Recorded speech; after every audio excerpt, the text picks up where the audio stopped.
Welcome to the SJ Childs Show, where a little bit of knowledge can turn fear into understanding. Enjoy the show. Good afternoon, evening, or morning. I'm so just having a good day. So I hope that all you listeners and viewers are doing the same. Today, I have a really exciting guest that, on our channel, we talk a lot about education and family resources. This is someone I think every single person will get value for themselves, for their siblings, for their children, grandchildren. So without further ado, thank you so much for being here today, Danny. Thanks a lot for having me, Sarah. And thanks for all you do. You spread joy. We need a lot more of your positive energy in the world. I really appreciate it. I hope to do so. And I would love to keep continuing it. It's my mission to, spread kindness, inclusion, and education for those who don't have as easy of a time gathering resources as I do. So, use my superpower for the good of the people. Sounds good. Thank you so much for being here today. I'm interested to get to know you more. And let's just start at the beginning. Well, you don't have to go that far back if you don't want to, but introduce yourself and let us know a little bit about yourself. So I'm Dr. Danny Brassell. Thank you for that, Sarah. I'm known as America's leading reading ambassador, which is kind of ironic because I grew up hating reading as a child. My father was a librarian. I always hated the public library. It always smelled funny to me. The furniture was uncomfortable. There was always some elderly woman telling me to be quiet. There's always some freaky homeless guy by the bookshelves who thought he was a vampire. I always hated it. It wasn't until I started teaching in the inner city in South Central Los Angeles where I saw a lot of my students didn't have a lot of the advantages I had growing up. And I said, shame on me. I mean, I was very blessed, Sarah. I mean, we weren't wealthy by any means, but we weren't poor enough. We always had food on the table. Both of my parents were in the home, and my parents read to us kids in front of us, and we had plenty of access to reading materials. And so it really became my mission to get kids excited about reading. I mean, I think schools do an adequate job of teaching kids how to read.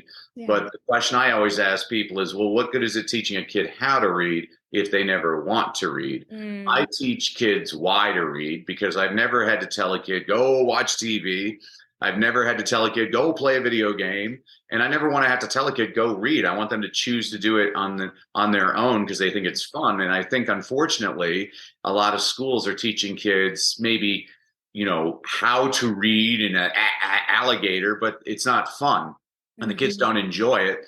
And human beings are pleasure-oriented creatures. We only do what we want to do. And that's why you see so many kids that are choosing not to read. And I always say, well, give them to me because we'll get them all pumped up. And there's all kinds of simple things that I show parents what you can do with your kids to get your kids excited about reading. Because the more excited you are to read, the more likely you are to read. And the more you read, the better you get.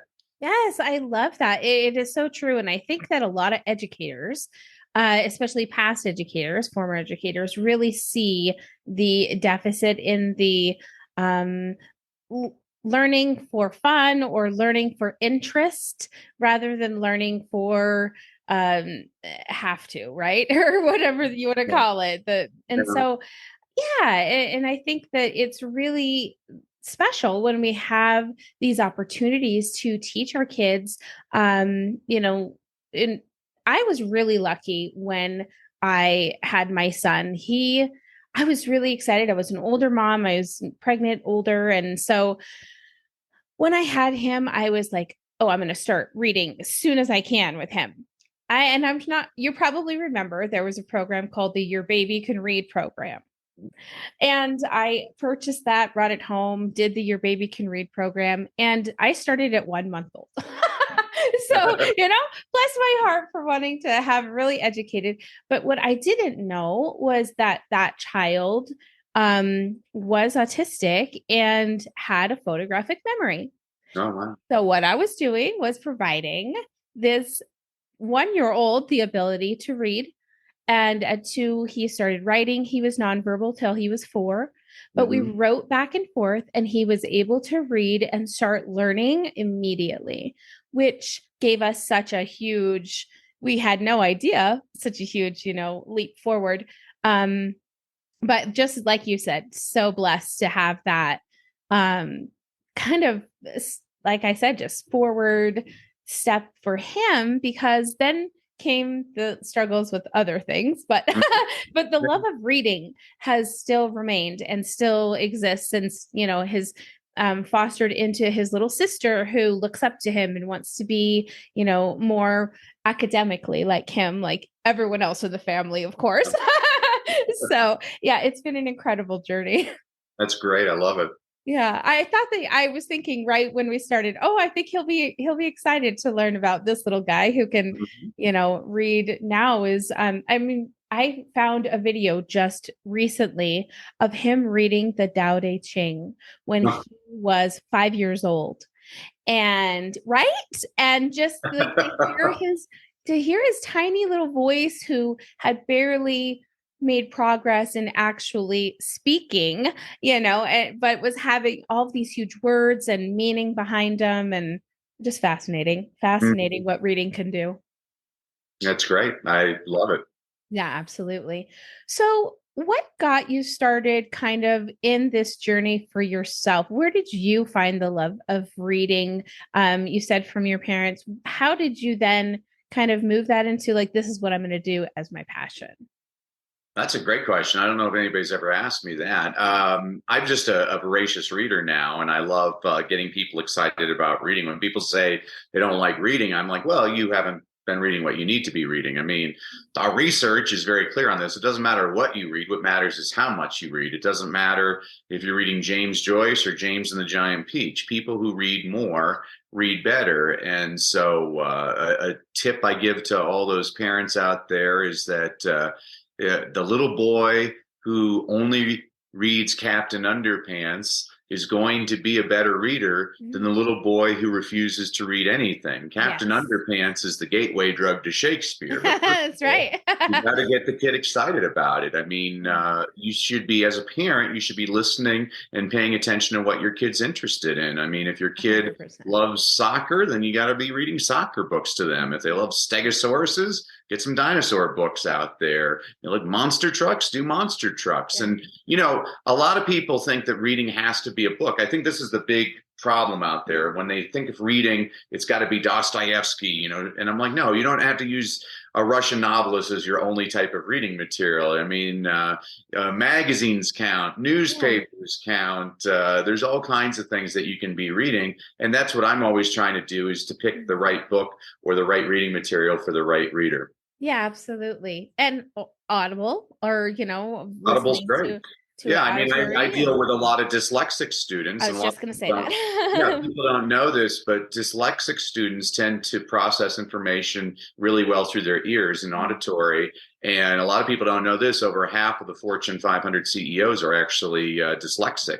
And a lot of them, That's when so I'm listening crazy. to them speak, they'll talk about how they listen to Audible books all the time. I mean, and it's, I think I could cure road rage tomorrow. I would just give everybody an Audible book, and sometimes Yeah. I'll drive eight blocks out of my way just to finish a chapter because I'm enjoying it so much. It's a lot better than wasting your time. I was watching this horrible show on TV the other night called The News, and it put me in a foul mood. And I'm like, you gotta here's the tip for everybody: turn off the television news and find a fun children's book to read. I mean, I can already tell you what's on the news tonight. The world is coming to an end, and whoever the president is doing a bad job. It's been the same for the last 100 Same years. page. Yep. Absolutely. Read a funny children's. I mean, this is something I actually I tell love adults that. all the time. I was just sharing this with a business mastermind of CEOs this morning. I'm like, before I go to parties, I usually either stop by the library or the bookstore, go to the children's section, and I read a bunch of 64-page picture book biographies of famous people. And I always sound like I'm the most interesting and informed person at the party, because I read a picture book about Elon Musk or Jeff Yeah. Bezos or Sarah Blakely. It's not like I mean, I don't always have time to read the 800-page biography of this person. And I always want to find out, well, is this person worth reading about? So I always just go and get some children's books, and I can find out a lot of information that way. I got that idea just from working with little kids. They tell me these facts all the time. It's kind of like your son reading that book when he was 5 years old. I mean, it's amazing to me. Kids pursue whatever they're curious about, and that's what I see schools doing so much, is they're suppressing kids' natural curiosity. I mean, I see all these schools, and they'll give the kids like a worksheet, practice your sound, yeah. And I'm like, there's no joy in there. Now you might get the skill, and then people say, oh, well, they test better. I'm like, really? A kid that's been taught how to read by going is doing well on a test that tests Yeah. Don't confuse the act of reading with comprehension. That's a completely different thing. And I'm not one of these people that likes to, everybody wants to take their own program, put it in a package, and sell it for $400. Here's the answer for everybody.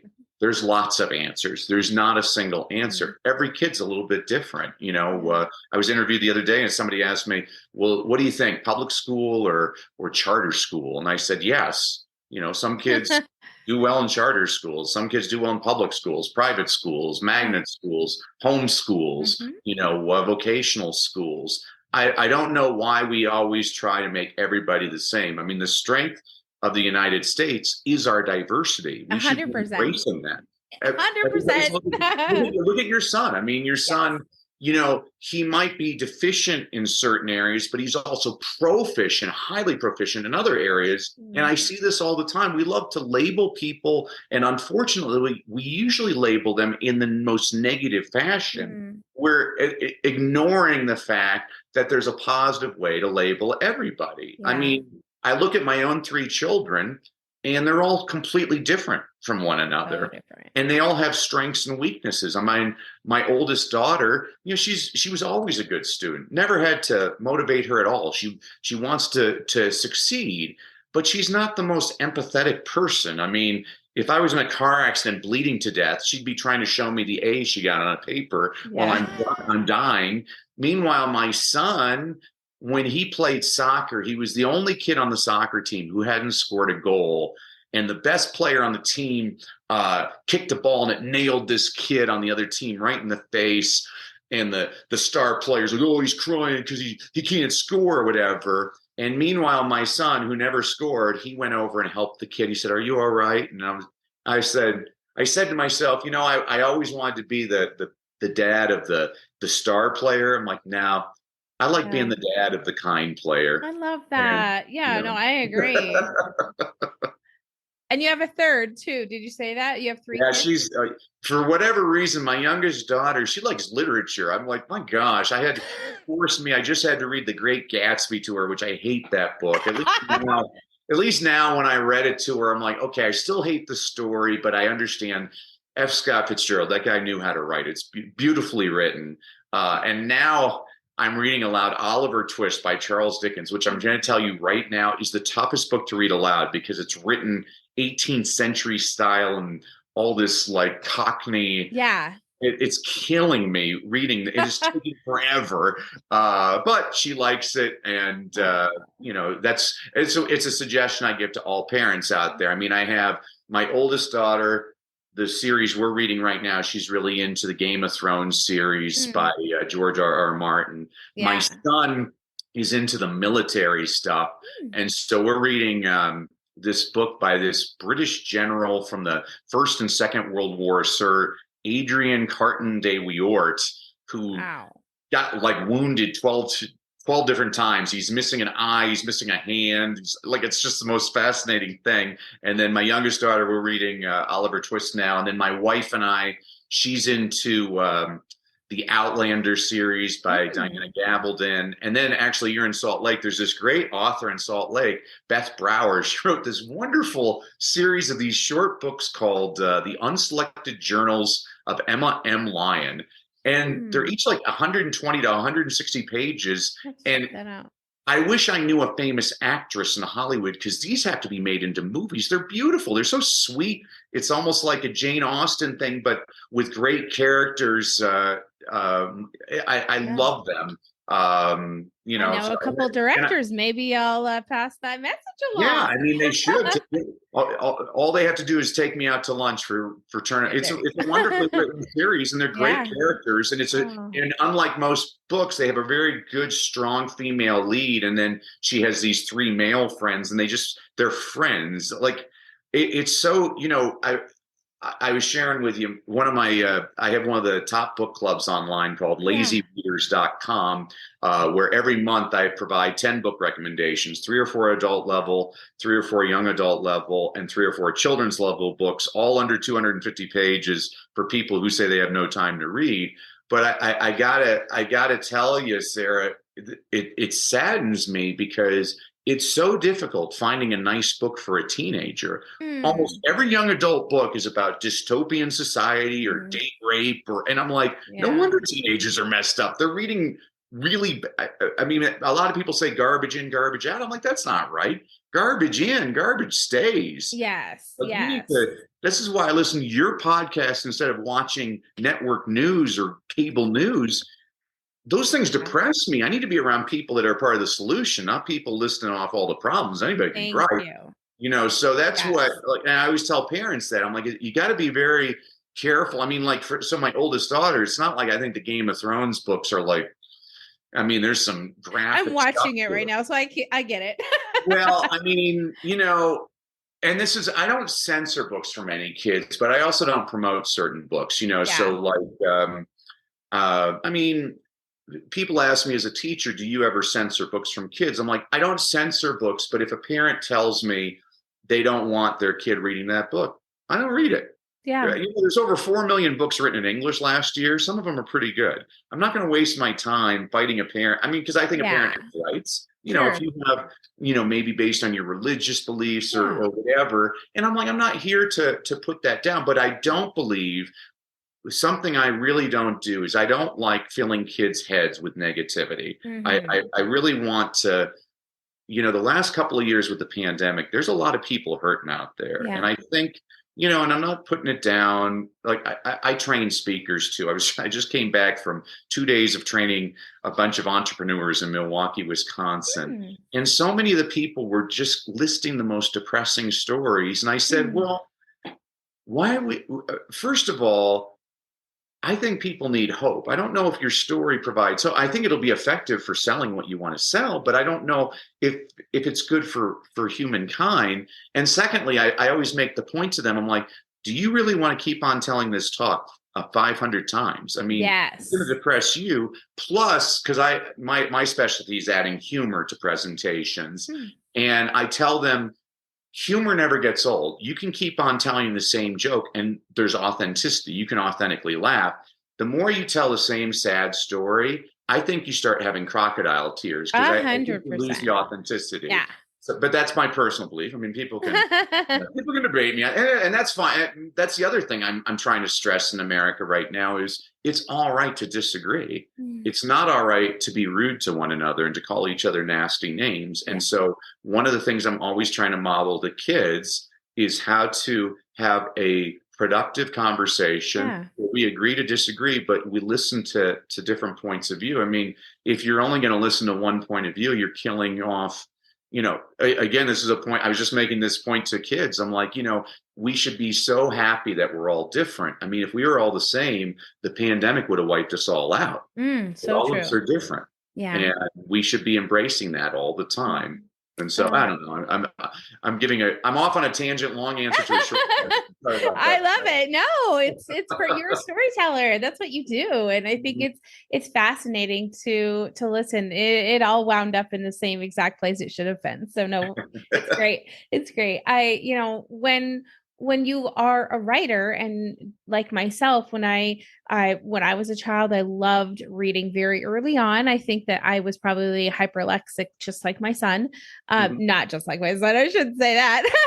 but it to the same extent as far as like the love of reading, the memorization at an early age of things. I had two neighbors. I was an only child, but I had two neighbors that were older sisters, and they would make me memorize classic rock albums. They would make me memorize the songs and the what year they were produced and all of the things. It was pretty funny.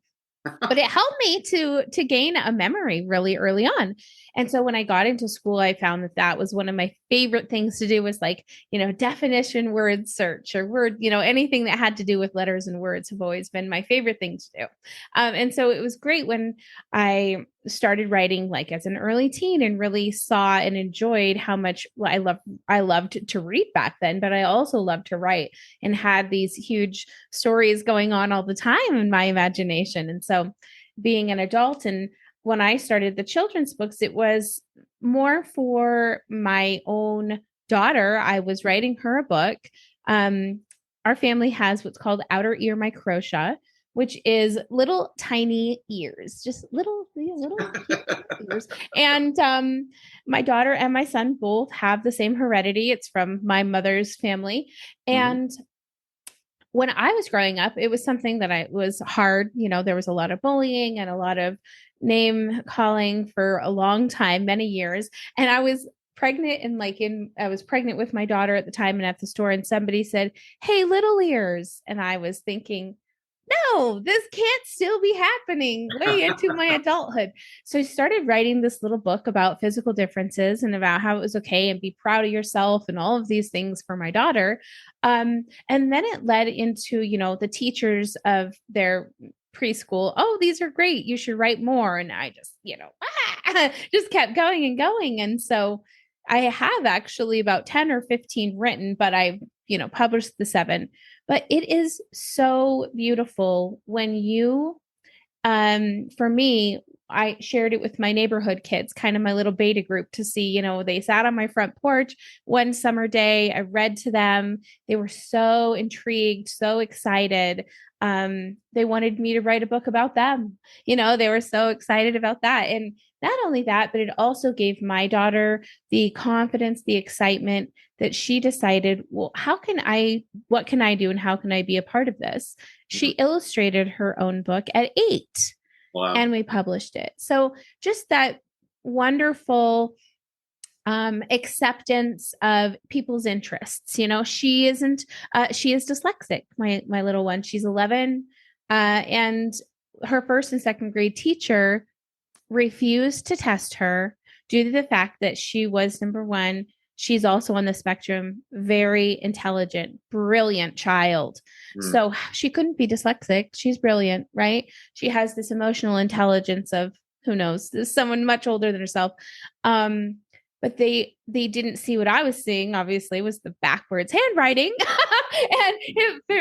So when she came home for the pandemic and I was homeschooling her, and I realized, oh my gosh, the fact that she hasn't been supported and haven't given the services she needs, now we're really far back behind. So it took. Well, that's important. Yeah. I'm glad you're bringing this up. I really am, Sarah, because parents need to understand you have rights and your child deserves services. All children are given services, and there's nothing that I see so many people, they become self-conscious because so many parents see themselves and their kids as if there's a judgment. And I'm like, no. You need to get over that. Yeah. Let's do whatever you need to do to help your child. Every reading disability is curable. Yes. And often with just one-on-one tutoring, you can really help a child. You might not cure it completely, but you can give them great strategies. Exactly. When I lived in California, there's a great program called First Five. So basically, the cigarette tax produces millions and millions of dollars. And so everybody in the state of California, regardless of income, and a lot of people don't know this, when their child turns 18 months, they're allowed to go to any testing center to have their child tested, and their kid can qualify for services. And so all 3 of my children qualified for services. They all had speech impediments. They worked with speech pathologists. They all got preschool training, and they were able to evolve out of those perceived disabilities. But this is what's important for parents to hear. I'd much rather address the issue when the child is 3 than when they're 13. 100%. Because the longer you wait, it's going to snowball and become actually a bigger problem. There's going to be self-identification issues and things like that. So that's what I always encourage parents, and don't worry about your kid. I've worked with kids of all ages, and a lot of times the top kid in kindergarten is dealing drugs by the time they're in middle school. And the kid that's always sitting there putting the trash can over his head and eating glue becomes valedictorian every day. You never know. I look at kids all the time and I always say, wow, I'm really enjoying where your story is taking you. It'll be interesting to see where you are. I mean, everybody's a little bit different. Everybody's journeys are different. And I'm a parent, and it's annoying. You go to a party and somebody's bragging that their kid just composed a symphony and they're 3 years old. And I'm like, well, my son, he's learned how to pick his nose with 2 fingers at the same time. Special skills, right? On the application to college, it doesn't ask you when you learned how to read. Yeah. It just asks, do you know how to read? I mean, some kids, they develop, and you'll see this especially between girls and boys. I mean, teaching little kids, I decided I only wanted daughters because girls are brilliant and boys are nincompoops. It drove me nuts. I mean, and what happens is around middle school, the girls become self-conscious and they don't want to look smart in front of the boys, and a lot of the boys catch up that way. And these are generalities, but they're things I've observed in kids. But I always tell parents, you shouldn't worry, but you should make sure your kid's tested. Make sure you're speaking with your students, your child's teachers, that you're all on the same page and the same team. I don't trust anybody with my kids. I'm like, well, agreed. No, it's the truth. You have no idea what's going on. I'm like, well, wait, what's going on? But that's me. I just think, but I'm always trying to help the parents, because parents freak out. And, my pastor says something that I love. He says, parents, you have the greatest home field advantage in the history of the planet. You could be the worst parent in history, but your kid doesn't know it. To them, your mom or dad. And I'm like, there's so much truth to that comment. And I also say the same thing about teachers, is you could be the worst teacher in the school, but your students don't know it. You're their teacher. So it's an important responsibility. I love that. It really is too. And now, this year, luckily, now that I know, we've been homeschooling our son for quite some time, because in the first grade, he was doing algebra and they were not able to teach him at the public school on the level he needed. And, I guess it wasn't, 6-7 years ago, they just didn't have the same programs available, and especially at his academic level. So we've homeschooled for several years, and we got so lucky that the homeschool, or the online school that we were using, they were so close to us and saw how much progress our son had made, that when we said our daughter needs to join, she needs tutoring right away, she needs help immediately, she needs testing, they were like on it. They sent got the doctor, got the testing. That's when we found out that, and he said to both of us, autism, ADHD, and dyslexia. And her and I both looked at each other and went, oh, okay. Because we were going for the dyslexia diagnosis, but it was almost like this fulfilling understanding that her and her brother and her dad, who at the time also had his diagnosis of Asperger's, they were so much closer together. Yep. And it wasn't until May of last year that I actually went and had a brain mapping done and found out the same: autism, ADHD, a little bit of dyslexia. And I was just like, how could that be? Yeah, right. And it's just so fascinating. It was, it's been like a beautiful journey for us to look at, especially for my husband and I, to really look at ourselves, our childhood, our children, and put the right strategies in place for what we see may have been missing or could be done better And we're always striving to do that. So yay, reading programs coming into coming to a home near you soon. Yep. Tell us about the reading program and everything, and where we can go online to find it, all the good stuff. Well, as a gift to all of your listeners for bearing with me, I wanted to give everybody a couple of goodies. So if you go to freegiftfromdanny.com, again, freegiftfromdanny.com, I'm going to give you two goodies. First of all, I'm going to give everybody a complimentary e-copy of my book, Read, Lead, and Succeed. It's a book I wrote for a school principal who was trying to keep his faculty and staff positively engaged. So I said, okay, I'll write you a book. So every week I give you a concept, I give you an inspirational quote, I give you an inspirational story. I give you a book recommendation on a book you should read, but you're probably too lazy because you're an adult. So I also give you a children's picture book recommendation that demonstrates the same concept. You can read that in 5 minutes. And again, I tell people, don't put down the kids' books. A lot of the kids' books are the best lessons you'll ever learn. And then secondly, I'm going to give everybody access to a 5-day reading challenge I did online last summer for about 700 parents around the world, where every day for an hour, I give you all kinds of tips on how to get your kid pumped up about reading. It's basically the foundation of the program I have online, which is thereadinghabit.com. It's actually, what's really cool now is because of the pandemic, I connected with a gentleman, Dermot Hudner, in Ireland, and he and I determined, both of us are in the same business. How do you develop positive habits in kids? And so he has a program called Cyber Smarties, which is basically a social media platform for kids ages 5 to 12. So basically the way it works is, let's say, and only kids are allowed on there. No adults are allowed in order to qualify. Both the police department and the schools actually have to verify it's a kid. And so let's say I type a message to you. I'm like, I think you're ugly, Sarah. And I hit send. It won't let me send the message. Instead, you get a pop-up video with me saying, hey, there's other ways to talk to people than that. Let's try this and stuff. And after about 2 weeks, they find that kids stop sending negative messages and everything's positive. And the program's basically eliminated cyberbullying in Ireland. Now we have the program in India, it's in Ghana, it's in New Zealand. We just opened up in Turkey. I had a meeting earlier today with South Africa.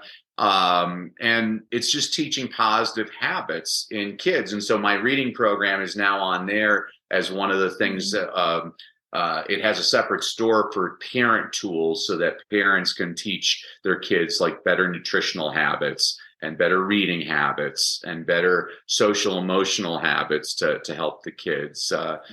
That's a gift to everybody. And that's what I'm into. So, like, I'm always trying to give parents practical tips because, it was either Socrates or Keanu Reeves who once said, you're licensed to fish, a license to drive a car, but any idiot can become a parent. Well, now that I'm a parent, that's been proven true. But in defense of parents, nobody gives them a manual at the hospital. And so I find it incumbent upon myself to really help arm parents and give them some ideas. So here's just a quick tip for all the parents listening in right now.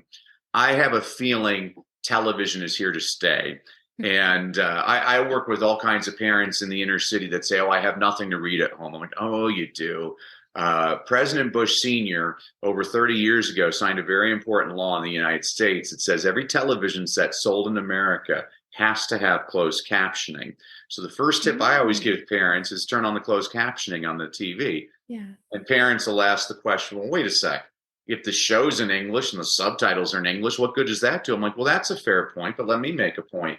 Have you ever watched a show with subtitles and not looked at the subtitles? It's very difficult to do. Your brain is directed towards text, and there's actually research to support this. If you look at reading scores around the world, the more kids watch TV, the lower their reading scores are in every single country on the planet except for one.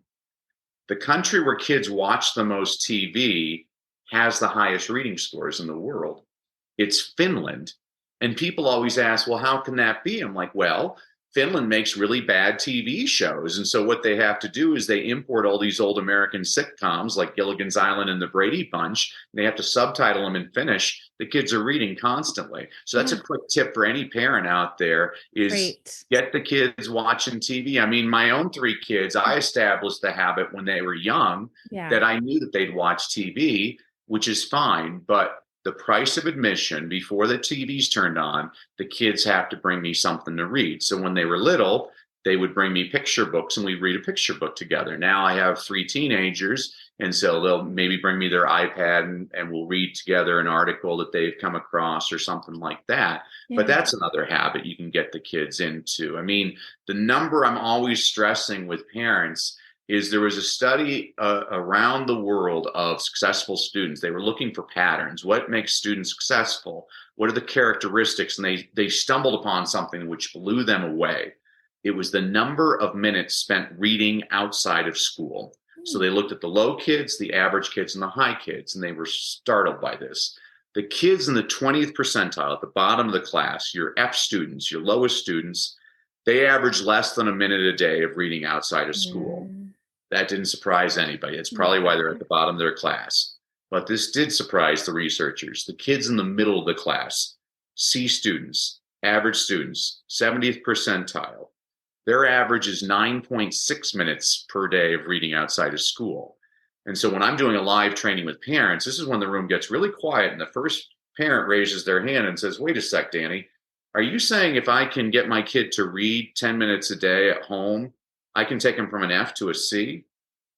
That's exactly what I'm telling you. There is a lot of research to support this, but this is even more phenomenal. The kids in the 90th percentile, near the top of the class, A- students, are they spending 3 hours a day reading outside of school? No. Are they spending 1 hour a day reading outside of school? No.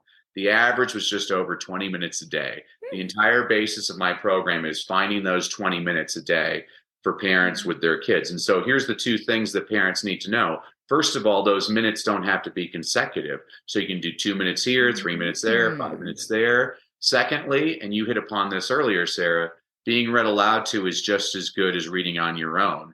So I'll tell parents, if it takes you 10 minutes each way to drive your kid to school, put on an Audible book going back and forth to school. You just get your 20 minutes that way. Love it. And it's a great way. One of my friends and mentors, he passed away recently, Jim Trelease, he wrote the Read Aloud Handbook, which is the single best book, I think, for any parent or teacher to buy to make their kids better in reading. The whole first half of the book is the research, and it encouraged me to read all these government studies of the last 100 years. So why Johnny can't read, A Nation at Risk, the National Reading Panel, the Science of Reading. It's interesting. These documents are always 2,000 pages long, and it's always around page 100 where they have a simple paragraph that says, the research seems to suggest the single best way to improve reading is to read aloud to children. And then it never mentions it again, Sarah, because, whoa, that sounds way too easy. I mean, Jim used to say, if reading aloud cost $129, every parent in America would rush out and buy it. And if we found out kids hated it, they would mandate it in the public schools. Yeah, right. It's way too easy, and it's so powerful. I mean, I've asked literally now at this point over 100,000 people, how did you learn how to read around the world? And I've never had a person say, oh, Danny, the way I learned how to read is my grandmother, Nana. She had this rocking chair, and she used to sit me on her lap, and we'd rock back and forth, back and forth, back and forth. And Nana would look at that book and point to the words, smile at me, and say, alligator. No, I've never heard a person say that's how they learned how to read. But I have people tell me all the time, oh, I actually learned how to read before I ever went to school. Mom read to me when I was 1 year old. I mean, you thought that was amazing. Harvard did a study. And by the way, whenever I cite research, I always say Harvard did the study. It sounds much more legitimate that way. Harvard did a study. This was a fascinating study. It was actually done in North Carolina. So they had 40 pregnant women, and every night they had the husband read aloud to the womb, green eggs and ham. Oh. When the babies were born, they then had a research assistant read aloud 5 books to all the born babies. Every baby had a visual reaction to green eggs and ham. Oh, I love that. Yes. Fascinating. And so it's fascinating. you done good reading Thanks. to your kid that early, and maybe that's why he's a genius. And I joke this way too, because he's also a mathematician at the highest level. And when I was pregnant with him, I did all of the things. I listened to classical music. I did read to my womb. But I worked as a massage therapist at a gym, and I worked with the trainers, and I was out there all the time. 1, 2, 3, 4. They were counting constantly around me. Something to that. You I should. really think so. I really think so. I probably should do my own little article about it or something. Absolutely. Well, it was something you were saying earlier, Sarah. I wanted to get back to this because you were talking about you've written 15 books, but you've only published 7. And my ask of you is you have to publish the rest of those books. Yes. The book I'm writing right now, I'm writing all these different inspirational stories. It's actually a sequel. The last book I wrote was called it's called Leadership Begins with Motivation. And it's basically an homage to Paul Harvey, all these quick little read alouds about fabulous people. And it was interesting. After I wrote the book, Sarah, completely unintentionally, I'm reading the book and I'm like, wait a second. So many of these stories are about white male Americans. And I didn't mean to do it that way. Yeah. And so the book I'm writing right now are predominantly female, minorities, and international examples. And so the story I was writing that's going to go in this new book is about these 2 women, Martha and Agnes. They were both choreographers in New York City, and they're at a coffee shop. And Agnes has just produced her 3rd play, and audiences seem to like it, but the critics have hated it. And she says, Martha, I'm going to close the show. And Martha says, you can't do that. It's not for you, and it's not for anybody else to judge that show. But you have to understand this. There's only one you.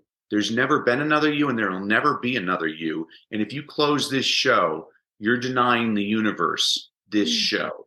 And so Agnes decided to keep the show open. So Martha was her friend Martha Graham, who's the mother of modern dance. She won the Kennedy Center Honors and the Presidential Medal of Freedom, the highest civilian honor you can get.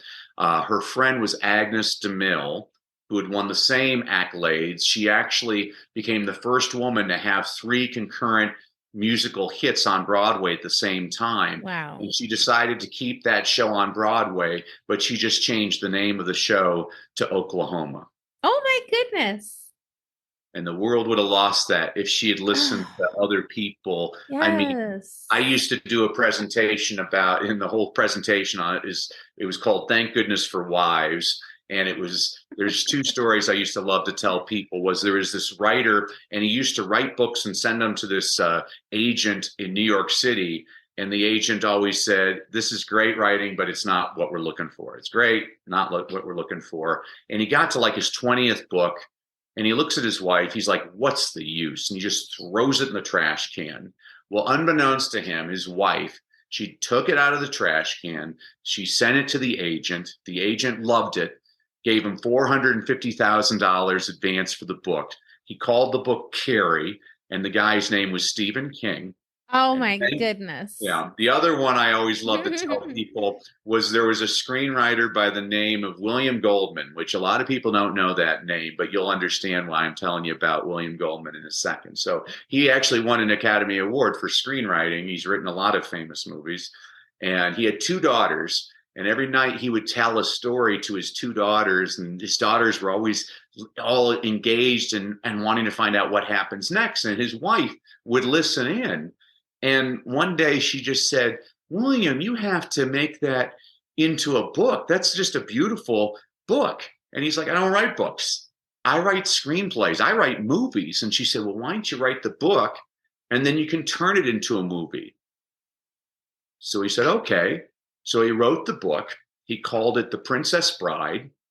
And it's one of my favorite movies of all time. He had won the Academy Award. He wrote Butch Cassidy and a Sundance Kid. He did the screenplay for All the President's Men and Misery. And I've heard that he was a script doctor. He probably wrote about 500 movies in Hollywood. But the whole point, and this is really for you directly, Sarah, and also to anybody that's aspiring, not just to produce a written material, but anything. Don't deny the world your gift. It's not for you to judge, and it's not for anybody else to judge. I love that. Yes. Well, and I'm excited because there are some unique, I really like to touch on subjects that are, I have one about insomnia, a turtle with insomnia, and just some different, things for kids to identify if they're going through challenges. And because once they can identify their challenges, they can get help and they can be more compassionate, more understanding to their peers that might have, any of these. I write about anxiety, and Mhm. it's interesting because kids don't, they feel guilt, they feel sadness, they feel all of the things, but anxiety can be very confusing feeling for kids, for adults, right? And so I really like to impress upon them like the way it makes the body feel, and then ways to defeat it, and just ways to work on it. It's wonderful, Sarah. I mean, because think about this. When you read that story to a kid that actually has anxiety, they Mm, realize I'm not alone. Isn't that a yes, nice thing? That's why I had to write this exactly. other book because, you know, a lot of my students were Latino and African American. I'm like, oh, they need to hear stories about Latinos and African Americans. I mean, kids in India Yes, need to hear some Indian story. I mean, I'm not I saying love that. that's all you hear, but I was just doing an interview on Nigerian television, and they were talking about like low test scores in Nigeria. I'm like, well, the reason you have low test scores is because you're a former British colony, but your education system is still based on the British system. Yeah. And so you're being force fed Charles Dickens and William Mm-mm. Shakespeare and Jane Austen. And I'm not putting down those authors at all. There's three of my favorite authors of all time. But maybe Nigerian kids need to hear something written by Chinua Achebe and other Nigerian authors. Agreed. I Mhm. mean, I think that's important. I mean, that's what I love about children's literature is there's not a single problem a kid can have that there's not a book about. There's books Yeah. about bedwetting. There's books about 9/11. There's Yeah. books about mommy and daddy are getting a divorce. We forget about these things as adults because we think they're silly, but they're not silly when you're 7. Mm-mm. They're big Yeah. deals. Absolutely.